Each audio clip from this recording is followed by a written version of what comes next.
आपका क्या कहना है? उन्होंने इमरजेंसी का भी जिक्र किया, बहुत सारी घोषणाएं भी की और कहा कि नीट को लेकर किसी को बख्शा नहीं जाएगा कार्रवाई की। पहले तो ये है कि बीजेपी अभी भी ये समझ रही है कि वो 2019 के रिजल्ट में है। तो अभी उर्दू में कहते हैं कि अभी ख्वाब गफलत से बेदार नहीं हुए हैं। दूसरी बात यह है कि इस पूरे प्रेसिडेंट के एड्रेस में कहीं पर भी लफ्ज माइनॉरिटी का इस्तेमाल नहीं हुआ। आखिर क्यों? भाई संविधान की आप बात करते हैं तो संविधान में आर्टिकल 30 में लिखा नहीं है माइनॉरिटी, तो इतनी नफरत क्यों है?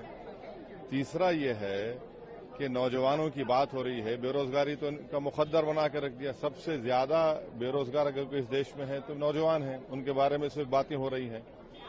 चौथी बात यह है कि फॉरेन पॉलिसी के ताल्लुक से कल एंथनी ब्लिंकन कह रहे हैं कि भारत में हेट स्पीचेस का इजाफा हुआ है, भारत में माइनॉरिटीज के जो रिलीजियस प्लेसेस है उनको डेमोलिश कर दिया जा रहा है।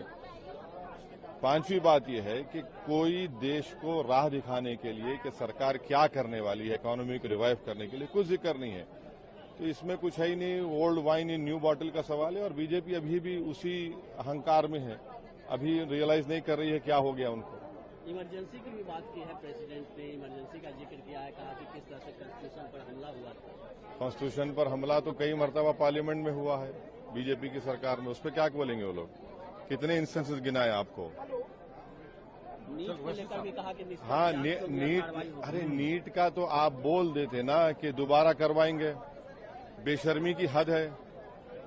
एक सोसाइटी रजिस्टर कर दिया आपने, बेशर्मी की हद है। आप 25 लाख युवाओं से, उनके फैमिलीज के से आप खेल रहे हैं। पेपर लीक हो जाता है एक दिन पहले, हर जगह लीक ही लीक हो रहा है, कहाँ की लीक नहीं हो रहा है। तो नीट को दोबारा करवाना चाहिए, उसका जिक्र ही नहीं है। कहाँ पेपर लीक हो गया? झारखंड में, महाराष्ट्र में, बिहार में, हर जगह लीक हो चुका है।